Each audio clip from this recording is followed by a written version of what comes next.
ક્યાંથી આવે છે એના વિશે સમજીશું. ઓકે, તમને કોઈને કોઈ બી ડાઉટ હોય તો તરત તમારે આગળ પૂછી કરજો અને તરત પૂછી કરજો.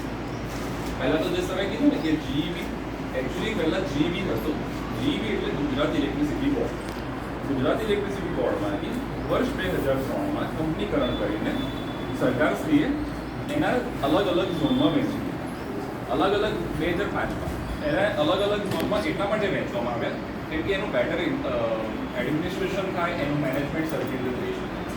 એમાં 7 કંપનીઓ હતી: એસએલડીસી, જેટકો, એમજીવીસીએલ, યુજીવીસીએલ, પીજીવીસીએલ, બીજીવીસીએલ અને બીજી એક કંપની છે જે જીવીએનએલ છે કે જે એનું બધું મેનેજમેન્ટ કરે છે.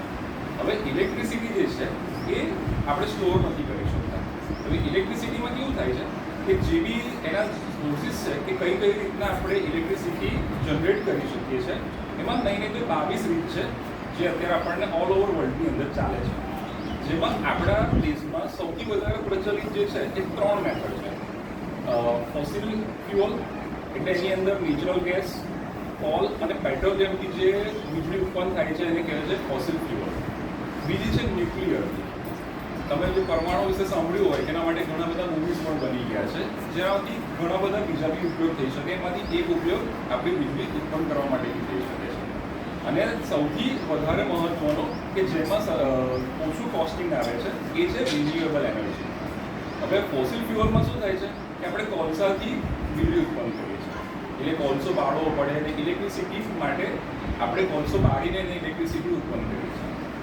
એ સૌથી ખર્ચાળ રીત છે, જેના કારણે પર્યાવરણને નુકસાન થાય છે. કારણ કે આપણે કોલસો ક્યાંથી આવે છે? કોલસા માટે આપણે વૃક્ષ કાપવા પડે છે. ઓકે, અથવા તો નેચરલી જે મળી રહે છે આપણને જમીનમાંથી ખોદકામ કરતા એ કોલસો આપણે વાપરીએ છીએ. હવે અવેલેબલ જે નેચરલ રિસોર્સિસ છે એ આપણી પાસે ઓછા થાય, દિવસે ને દિવસે ઓછા થતા જાય છે. એટલે એ સૌથી ખર્ચાળી રહે છે. હવે એની અંદર બીજું એવું છે કે પેટ્રોલિયમ પ્રોડક્ટ, તો એ પણ આપણી પાસે અવેલેબલ નેચરલ રિસોર્સિસ છે ધીરે ધીરે ઓછા થતા જાય છે. એટલે એ બધાની અંદર આપણે સૌથી અત્યારે બેસ્ટ વે છે કે આપણે વીજળી બચાવીએ અને રિન્યુએબલ એનર્જી તરફ આપણે વધારીએ.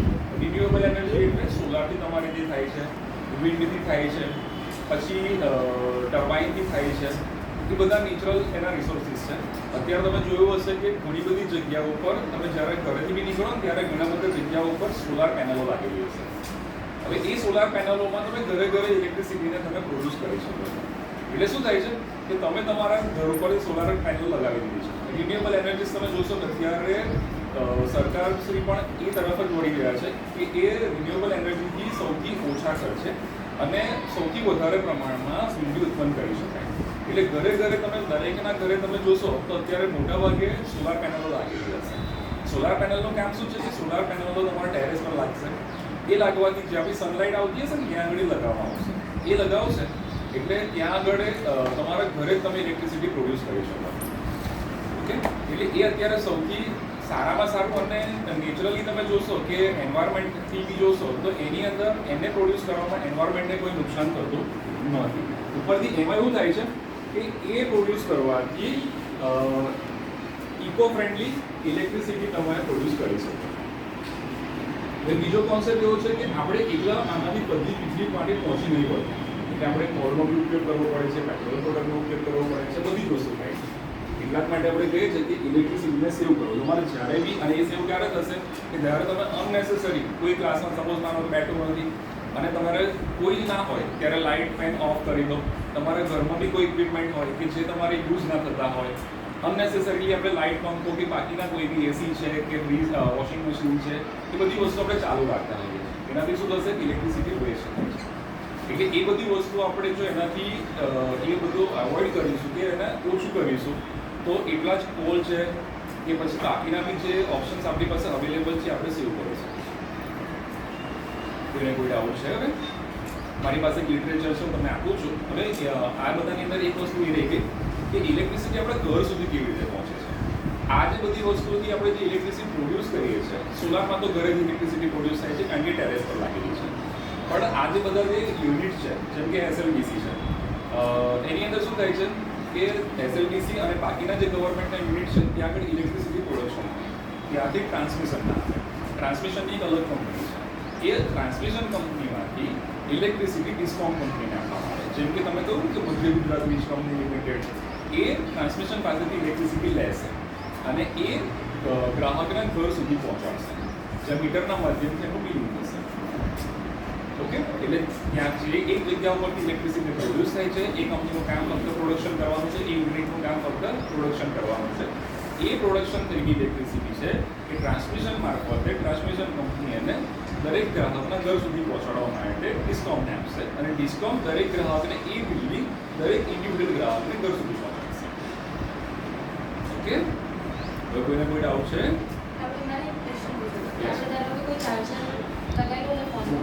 ચાર્જિંગ બંધ ફોન કાઢી દીધો સ્વિચ ચાલુ ચાલુ રહે. ઘણા એવું કહે છે કે નથી ચાલુ ના ના, હવે સ્ટેટિક મીટરની અંદર પલ્સ સિગ્નલ એટલે જે સ્વિચ ચાલુ મળી એવી ચાલુ છે પણ એની અંદર એક નાની લાઈટ ચાલુ હોય સપોઝ એટલે એ કન્ઝમ્પશન તો થવાનું જ છે, ભલે ઓછું થાય પણ થાય તો ખરું. ટીવીમાં પણ એવું છે ટીવીની રિમોટથી રિમોટથી બંધ થાય પણ સ્વિચ ચાલુ એની સ્વિચ ચાલુ હોય એટલે એટલે ચાલુ એની લાઈટ ચાલુ જ રહે ત્યાં આગળ. એક નાની લાઈટની તમારી જે ચાલુ રહી એવી એની અંદર કાઉન્ટ એસીમાં પણ એવું બધામાં છે. એટલે પહેલા સ્ટેટિક મીટરો મળતા એટલે ત્યારે શું થતું હતું કે આંકડાવાળા મીટર હતા એટલે ગીગા પડતા હતા. સ્ટેટિક મીટર બી એ જ પ્રમાણે એ જ કોન્સેપ્ટથી ફરે પણ એમાં પલ્સે પલ્સ કેલ્ક્યુલેટ. પછી આ પંખો ફાસ્ટ વધારે થાય એમાં યુનિટ અલગ અલગ આવે છે કે એક જ હોય છે થોડું કંઈક લાઈટ ખબર ના પડે બહુ ટૂંકમાં ફેર નથી. વેરિએશન તો આવે પણ ઓછું એ ખાલી શાંત થતા પહેલા એવું હતું નાના હતા ત્યારે એવું કહેતા કે ના એમાં કશું ફેર ના હોય ના